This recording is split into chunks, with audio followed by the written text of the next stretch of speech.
আর একটা প্রশ্ন খুব ভালো করেছেন একজন, বলে যে স্যার জীবনের, আপনি বারবার করে বলছেন জীবনের মিনিং খুঁজে পেতে হবে, জীবনের যদি অর্থ অর্থাৎ মিনিং অফ লাইফ যদি আমরা খুঁজে না পাই, তাহলে আমাদের বেঁচে থাকা কঠিন হবে, পড়াশোনায় ভালো করা কঠিন হবে, জীবনে কেরিয়ার তৈরি করা কঠিন হবে।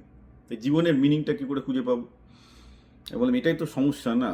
প্রতিটা ধর্মের দর্শনই হচ্ছে তোমার জীবনকে, জীবনের মানেটা যাতে তুমি খুঁজে পাও, তার জন্য পৃথিবীর সমস্ত ধর্ম দর্শন তৈরি হয়েছে। ধরো জৈন ধর্ম, তারা অনেকান্তবাদে বিশ্বাস করে, সেখানে তোমাকে মিনিং অফ লাইফ বলতে বোঝাবে যে কি করে তুমি শান্তিপূর্ণভাবে অহিংসার সাথে, পরিবেশের সাথে, মানুষের সাথে কাটতে পারো। কারণ তাদের কাছে ওটাই মিনিং অফ লাইফ, যে তুমি এমন একটা মানুষ হও যাতে অহিংসার সাথে, কারোর সাথে দ্বিধা দ্বন্দ্ব বাদ দিয়ে তুমি মানুষ হতে পারো।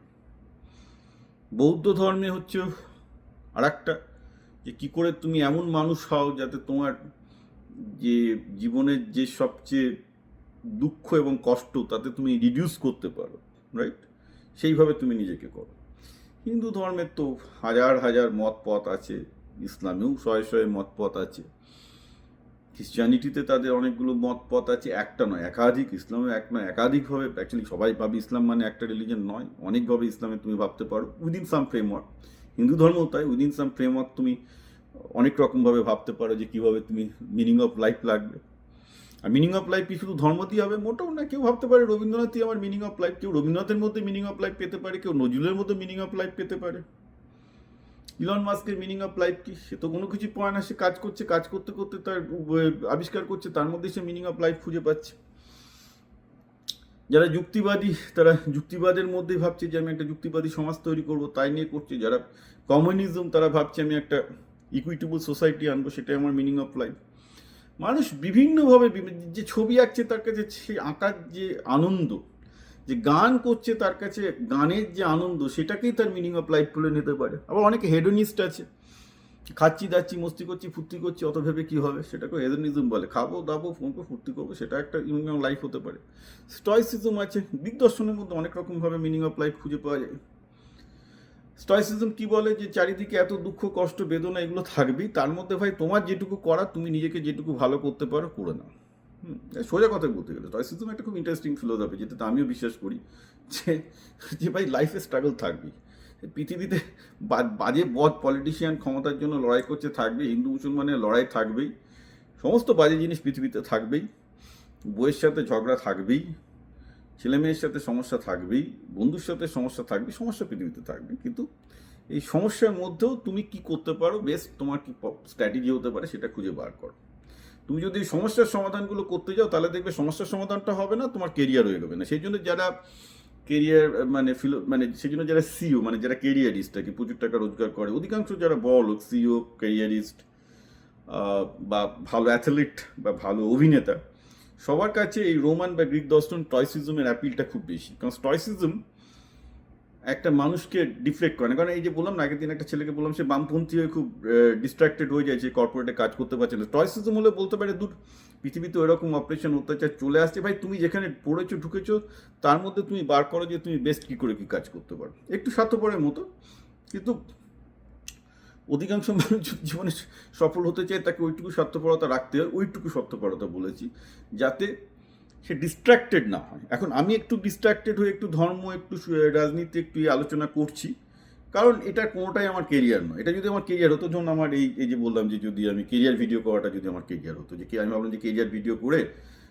আমি একটু পয়সা রোজগার করবো, কারণ একটু কেরিয়ার কাউন্সিলিং করবো, এটা যদি আমার পেশা হতো, যেটা আমার পেশা নয়, আমি কেন করছি আমি নিজেও জানি না। তো ঘটনাটা হচ্ছে, এটা যদি আমার এটা হতো, তাহলে তখন হয়তো আমি এইসব পৃথিবীকে বদলানোর জন্য ধর্ম নিয়ে আপনাদের যে জ্ঞান দিচ্ছি, এই যে এখন আধ্যাত্মিক বলছি যে কীভাবে জ্ঞান দিচ্ছি, এইগুলো সব আমি ভিডিও দিতাম না। আমি বলতাম যে না না, এইটুকু তুমি করো, এইটুকু করলেই তোমার ভাই কেরিয়ারের জন্য ভালো হবে, বাকি সব ভুলে যাও, কারণ ওগুলোতে তুমি পৃথিবী চেঞ্জ করতে পারবে না। তুই হিন্দু মুসলমান এত ধর্মান্ধ হয়ে গেছে, এটা চেঞ্জ করতে পারবে না। এটা আমার বাবা আমাকে বলে, ওরা সব এমন সব ধর্মান্ধ লোকেদের, ওরা বুঝতেই পারবে না, সব ফালতু এসব করে কী লাভ। তো স্টয়সিজম হচ্ছে একটা খুব interesting thinking in terms of finding the meaning of life. ভাই তুমি শুধু তোমার কী করতে হবে সেটা বুঝে নাও। হ্যাঁ, এছাড়াও পৃথিবীতে আরও অনেকভাবে আপনি মিনিং অফ লাইফ খুঁজে বার করতে পারেন। ডাজন্ট হ্যাভ টু বি যে আপনাকে কোনো ধর্মের কাছে যেতে হবে। মজার ব্যাপারটা হলো এই যে অধিকাংশ লোকজন ধর্ম বলতে বোঝে তাদের ধর্মটাকে ফলো করা, তা নয়। ধর্মর মেন ব্যাপার হচ্ছে ধর্মের মধ্যে থেকে আপনাকে মিনিং অফ লাইফ বার করতে হবে যাতে আপনি উপকৃত হন। আমি প্রতিটা মুসলমানকে বলবো আপনি ইসলাম এই জন্য ফলো করবেন যদি আপনি ইসলাম ফলো করে আপনার ব্যক্তিগত জীবনে ভালো হয় এবং আপনি দেখতে পারেন যে আপনি আপনার কেরিয়ারের পথে এগোতে পারেন। আমি প্রতিটা হিন্দুকে এই জন্য বলবো যে হিন্দু ধর্মটা কেমনভাবে ফলো করতে যাতে সেটা তার কেরিয়ারে কাজে আসে এবং এগোতে পারে। হ্যাঁ, তার সাথে কেরিয়ারের সাথে সাথে সমাজ রাষ্ট্রের প্রসঙ্গ আসবেই, সেটাকেও দেখতে হবে যাতে ধর্মটা সেখানে একটা পজিটিভ এফেক্ট নিয়ে আসতে পারে, রাইট? তো ধর্ম, আমি মুসলমান তাই আমাকে ইসলাম ফলো করতে হবে, আমি হিন্দু তাই আমাকে হিন্দুজম ফলো করতে হবে, এটা কখনো হওয়া উচিত নয়।